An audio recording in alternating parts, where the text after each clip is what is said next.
compañeros. El día de hoy vamos a hablar sobre la polarización electrónica y atómica o iónica. ¿Sí? Para empezar, estos dos conceptos están dentro de los mecanismos de la polarización eléctrica. La polarización eléctrica es la redistribución de las cargas dentro de un material dieléctrico aplicado por un campo eléctrico externo. En lo que son materiales dieléctricos podemos encontrar lo que son sólidos, líquidos y gaseosos.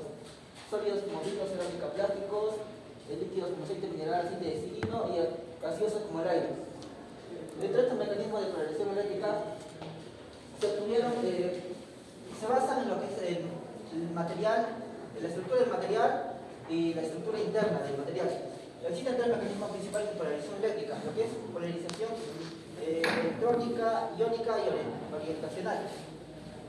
Para que estos mecanismos de polarización eléctrica haya, tiene que el campo eléctrico que se va a aplicar tiene que ser mucho menor que los campos eléctricos internos, atómicos o moleculares. Y los materiales tienen que tener una conductividad muy baja o despreciable. Básicamente, la polarización electrónica es el desplazamiento de las nubes de electrones externas aplicadas por un campo eléctrico externo, y la polarización iónica es el desplazamiento de iones con respecto a otros. A continuación mi compañero va a hablar sobre la polarización electrónica enfocado en el enfoque clásico. La polarización electrónica vendría a ser el desplazamiento elástico de la nube electrónica que rodea referente al núcleo. Este desplazamiento genera un dipolo eléctrico inducido y que la carga está distribuida uniformemente en una esfera. Como podemos apreciar en esta imagen, tiene un radio R, el desplazamiento es delta y la fuerza local vendría a ser la carga de la nube electrónica vendría a ser dada por esta ecuación que vendría a ser la carga por el volumen, y nos da ese resultado que vendría a ser la carga por el desplazamiento al cubo sobre el radio, donde la fuerza columbica vendría a ser la fuerza restauradora. Según la ley de Gauss, vendría a ser esta fuerza.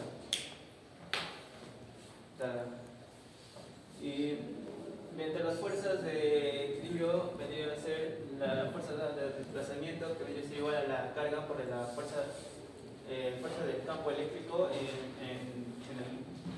el campo local. Despejando nos daría que el desplazamiento vendría a ser 4 pi epsilon sub 0 por radio al cubo, por la fuerza local sobre la carga que se encuentra en el área. El momento dipolar inducido vendría a ser la mu sub e, que vendría a ser la polarizabilidad electrónica por la fuerza local, que vendría a ser igual a equivalencia a la carga por la distancia de desplazamiento. Y en la polarizabilidad electrónica vendría a ser dado por la carga, que vendría a depender del volumen del átomo. Y la susceptibilidad vendría a ser el número de átomos que se encuentran en el área, el número de átomos que está dado sobre la permitividad sub 0 por la fuerza local, donde n vendría a ser el número de átomos y por el volumen. Es una relación de polarización y el campo eléctrico. Siguiente. También tenemos otro método clásico que vendría a ser alternativo, como vendría a ser el modelo de Bohr, que nos dice que los electrones giran alrededor de una órbita. Como la imagen anterior, pues nos viene dado que se comporta como un oscilador armónico. La fuerza restauradora, que vendría a ser esta ecuación, es equivalente a delta de la diferencial del desplazamiento, donde el delta vendría a ser la constante de la fuerza restauradora, que vendría a ser una constante elástica, donde podemos despejar la fuerza restauradora. Si la frecuencia natural de la oscilación vendría a ser igual a delta sobre la masa sobre raíz. Por lo tanto, Ese es gamma. perdón, gamma, sí, donde la diferencia del desplazamiento que vendría a ser X representa la fuerza conservadora. En esta ocasión nos muestra las fuerzas que ejercen en la órbita y donde beta vendría a ser la coeficiente de amortiguación. Donde el campo alterno vendría a ser dado por la fuerza del local, que vendría a ser igual a la fuerza de oscilación porque sobre menos j por la frecuencia del tiempo.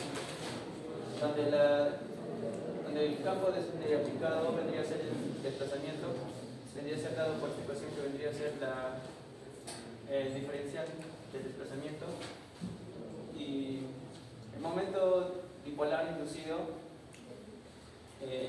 según el modelo de Born vendría a ser dado por este, que nos dice que la polarizabilidad vendría a ser multiplicado por la fuerza, o sea, tiene una relación proporcional. Siguiente.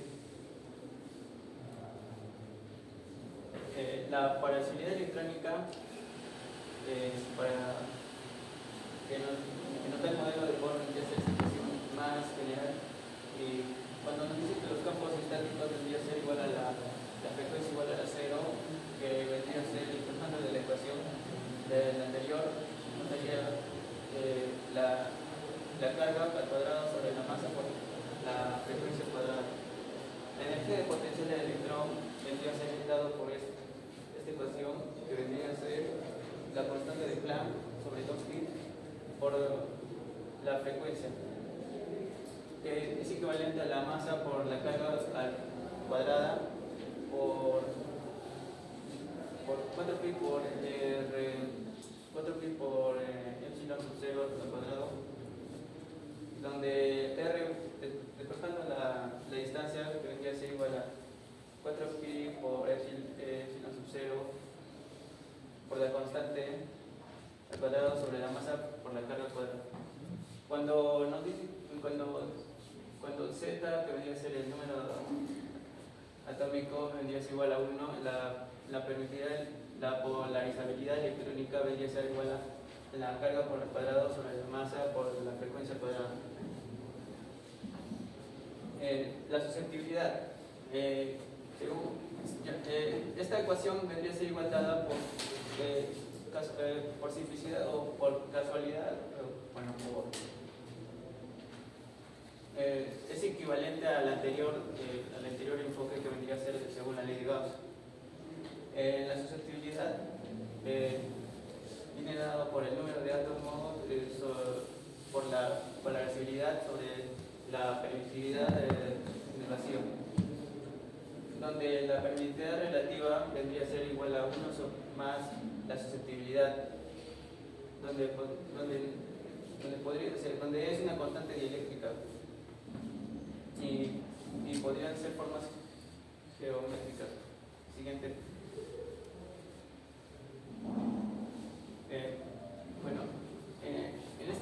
En esta parte vendría a ser una molécula diatómica, cuando las moléculas son iguales y los campos son estáticos.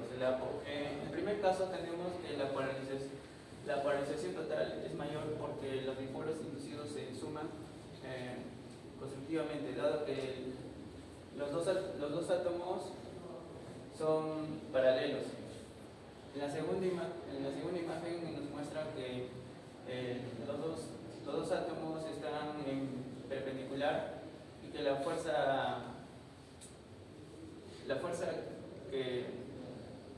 fuerza orientacional viene a ser mucho menor que la polarización del primer caso, que nos muestra aquí.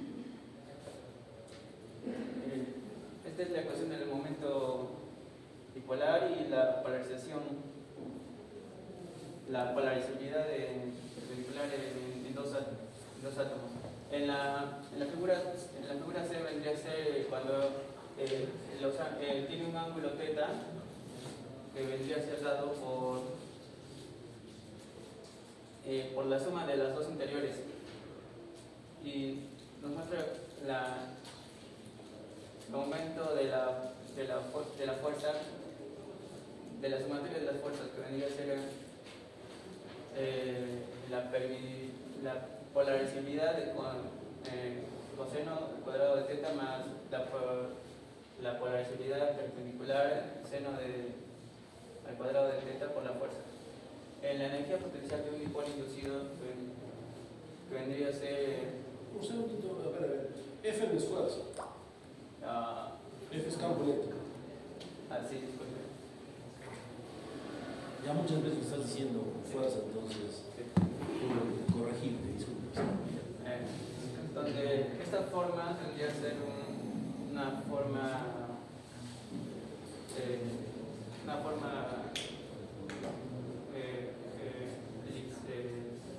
esferoidal, y bueno, tiene su forma y su orientación que puede modificar la polarizabilidad efectiva. ¿Cómo?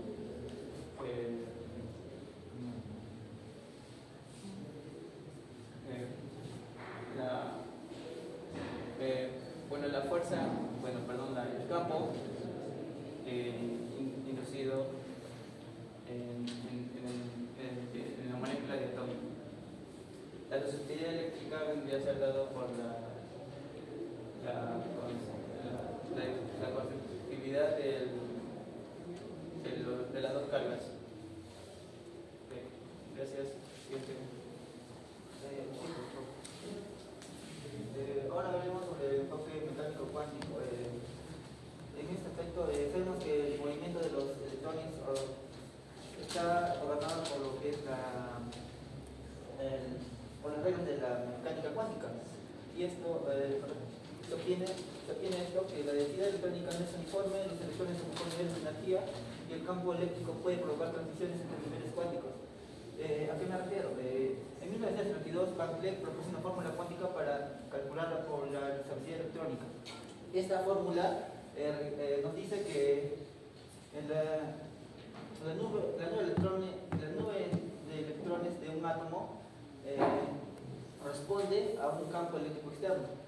Aquí la polarización electrónica se obtiene de la respuesta entre la carga y la masa, y también la diferencia de energías entre los estados cuánticos y la fuerza de acoplamiento entre ellos.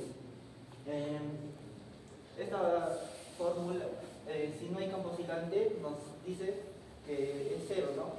Y la fórmula se reduce a la polarización electrónica, que es igual a la carga al cuadrado entre la masa, que es igual que es multiplicado por la fuerza del oscilador entre la frecuencia natural entre los dos niveles de energía del átomo. Y también nos dice, ¿no?, que si un átomo tiene varios estados excitados, se obtiene esta fórmula de polarización electrónica, que es igual a la carga al cuadrado entre la masa entre la sumatoria de las contribuciones de todos los posibles estados excitados. Como se dan cuenta, acá donde cambia la fórmula, ¿no? Ya no hay un nivel, hay más. Y la versión estática generalizada, que es igual a la carga al cuadrado entre la masa multiplicada por la sumatoria de las fuerzas entre la frecuencia natural entre los dos niveles relativos. Nos dice que la polarizabilidad electrónica de sólidos no polares, como el silicio, carbono, silicio, germanio, nos dice que la polarización en esos materiales solo existe lo que es la polarización electrónica, no existe la polarización iónica u orientacional. Bueno, puede existir, pero mínimamente. Los gases, al estar los átomos aislados, la polarizabilidad es calculada por átomos independientes. En cristales iónicos como el cloruro de sodio, la polarizabilidad es la suma de polarizabilidades de iones por concentración. En sólidos moleculares y gases nobles, la polarizabilidad total es la suma de polarizabilidades electrónicas por concentración. Y también nos da la relación con la brecha de energía prohibida, energía brecha de energía. Nos dice básicamente que a menor brecha de energía, va a haber mayor polarizabilidad y constante dialéctica.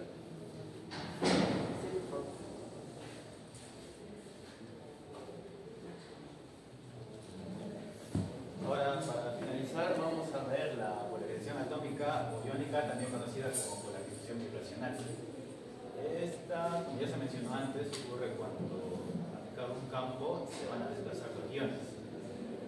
Cabe resaltar que el análisis cuantitativo de esta polarización es bastante complejo. De hecho, el libro nos da un ejemplo básico para entenderlo, de cloruro de sodio. Entonces, para comprenderlo, nos fijamos en esta imagen donde tenemos tres casos. En el primero tenemos una cadena de iones, tanto positivos como negativos, en donde todavía no se ha aplicado un campo, pero estos se van a encontrar vibrando. Luego, en la parte B, vamos a aplicar un campo en la dirección de X, lo que va a generar que la nube de electrones se desplace hacia la izquierda. Y esto ya lo hemos visto, es lo que conocemos como la polarización electrónica, que va a tardar aproximadamente 10 a lo menos 15 segundos. Y después, exactamente desde que aplicamos el campo, 10 a lo menos 13 segundos, ya vamos a ver que los iones se han desplazado de su sitio de equilibrio. Y se preguntarán por qué demora un poco más, pues básicamente es por la masa de los iones. Entonces, vamos a resaltar que la distancia entre los iones al inicio va a ser A, que es un promedio, y la distancia relativa que han recorrido va a ser delta de X. De esta tercera parte vamos a obtener la primera ecuación de movimiento de los iones, tanto para el ion A como para el ion B, en donde vamos a tener su masa y gamma sub I, que va a ser la constante de fuerza restauradora que va a aparecer cuando un ion se desplace. Esta fuerza va a tender a regresarlos a su sitio de equilibrio. Entonces, para simplificar aún más, vamos a suponer que las cargas van a tener un valor, por ejemplo, Z de Ka y Z de Kb respectivamente, para así obtener la fuerza de coplo que hay entre los iones. Siguiente, por favor. Entonces, como delta de X es menor que A, solo vamos a tomar los dos primeros términos, que van a ser la fuerza elástica restauradora y la fuerza correspondiente al punto de equilibrio, dándonos la siguiente ecuación. Y para simplificarlo aún más, vamos a asumir que las cargas son iguales, y para el cloruro de sodio 0.78, y obteniendo así la ecuación para la fuerza elástica restauradora. Ahora volvemos otra vez con las ecuaciones de movimiento. Como se encuentran en forma de onda de fase, su solución también va a estar en esta. Entonces, con estas dos ecuaciones, donde vamos a tener que XI y X sub I son funciones periódicas en el tiempo, y ayudándonos de una ecuación que va a ser exponencial de JKA, va a ser igual a coseno de KA, y para nuestro caso va a ser 1. Entonces vamos a obtener otras dos nuevas ecuaciones, pero a estas, para que se consideren ecuaciones de movimiento dentro de un campo, se les va a tener que agregar la fuerza eléctrica, la fuerza de elasticidad y el amortiguamiento, cambiando a estas.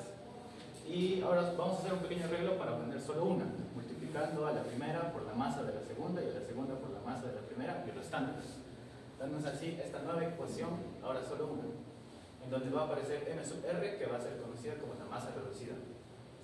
Y expresando esta ecuación en función de la frecuencia de oscilación natural, vamos a poder obtener la solución a la ecuación 218. Y con esta, a su vez, vamos a por fin obtener el momento dipolar iónico inducido, que nos va a llevar, siguiente por favor, por fin a la ecuación de la polarizabilidad iónica o atómica, y también para campos estáticos. Y ahora, a manera de conclusión, si se fijan en las ecuaciones, no son muy diferentes a las ecuaciones de polarización electrónica, y esto se debe principalmente a que el desplazamiento de iones siempre va a ir acompañado del desplazamiento de electrones. También que esta polarización generalmente se obtiene extrapolando el índice de refracción a frecuencias mucho más bajas que la región visible. Eso sería todo por nuestro grupo. Muchas gracias.